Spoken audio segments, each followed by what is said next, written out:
Hello ladies and mental Jen, and welcome to another replay cast. Today we're looking at the game in the T-44, the Soviet Tier 8 medium tank, playing on Fisherman's Bay, and obviously we're stuck in a +2 tier matchmaking, as that is kind of a life of a Tier 8 at this point in the game. So in my last Saturday stream, I went out of my way to play all the Russian tanks that are planned to be buffed in the next few patches. Well, pretty much all the tanks that are on the super tests with the buffs. So T-44, T-54 Mod 1, T-54 Object 140, and the IS-7. And in this video we're going to talk about kind of my opinion on this entire matter, and do these tanks really need those buffs, or is Wargaming just trying to make a Russian or Soviet tanks just to be on top of every list on the best tanks ever, just because, you know, reasons. So when we start with Tier 8s, the T-54 Mod 1 and the T-44 are the two tanks that probably need the buffs the most. I mean, it's not like T-44 is like unreasonably bad. I don't think it's even the worst Tier 8 medium, and it's not even close, because that honor has to go to the T-34 too, and that tank is way worse. So again, no consistency among the buffs, because they are planning to buff the 121, but T-34 2 gets no recognition of being absolute piece of shit. So again, no consistency, but you know, it's not terrible for them to buff the T-44. I think the tank could definitely use a buff, and it's probably not gonna get too good anyways, unless they do like ridiculous amount of armor buffs on it. But even then, the hull is a bit too weak for this tank to really be all that powerful, even if they make the turret pretty damn good.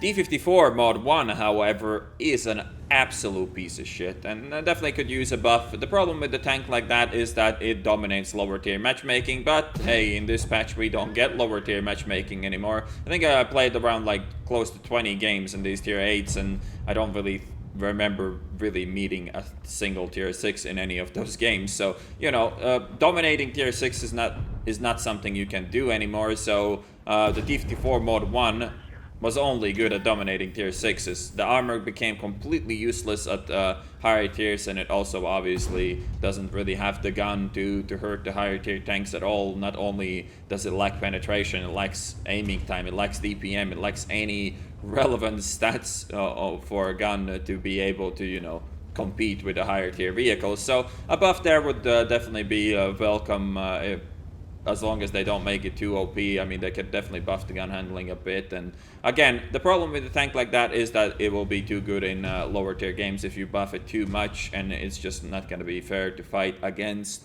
But yeah, they have to find a fine balance in that one, as they really do need to do with most heavily armored mediums and heavies as well. But they have been failing to do so in the recent history, so we don't really have very high hopes on that.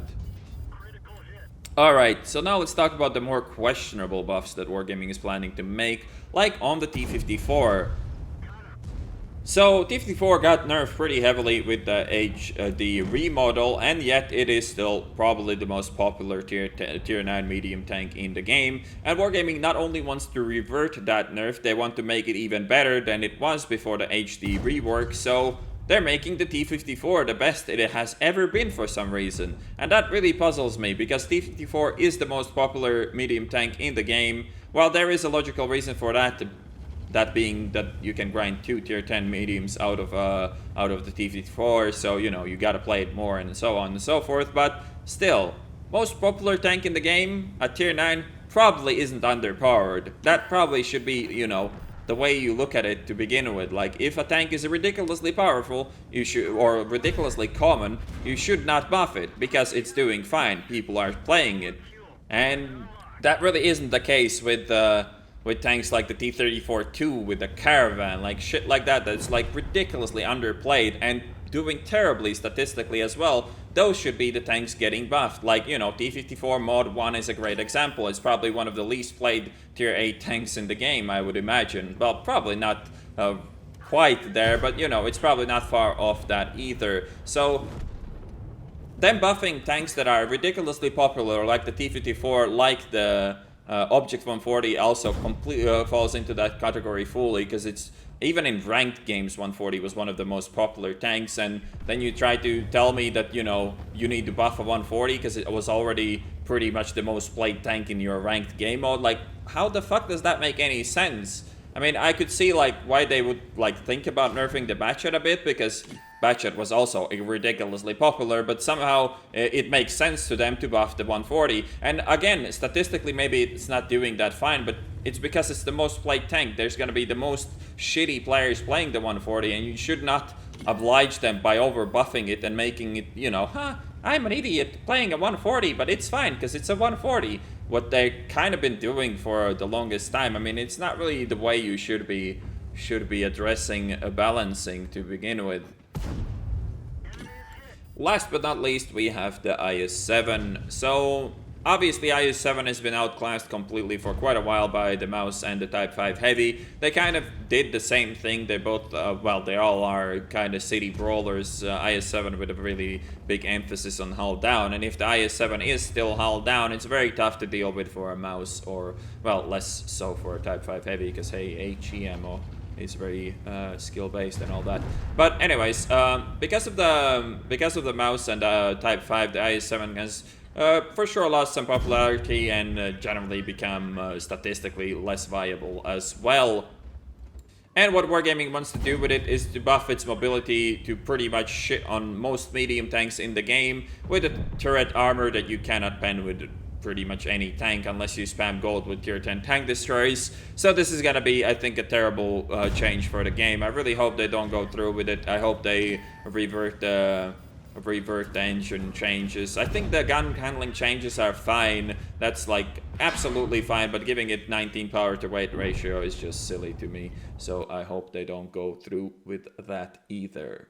Meanwhile, in the background, we get an ace tanker, 4,204 experience with the double, 2,625 damage done, 4,811 assisted, and we picked up 2 kills as well.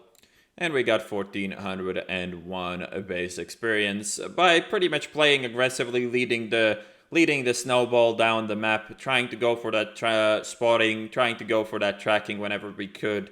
And it pays out just fine, and while we were in probably one of the shittiest tanks in this match, we did manage to get the most XP and arguably play quite an important role for our team. It's not like we would have lost if I didn't do what I did, but we definitely made the most out of our time on that map. Alright, I hope you guys enjoyed this replay cast and my opinions on the Russian medium super test buffs, and I'll see you on the next one.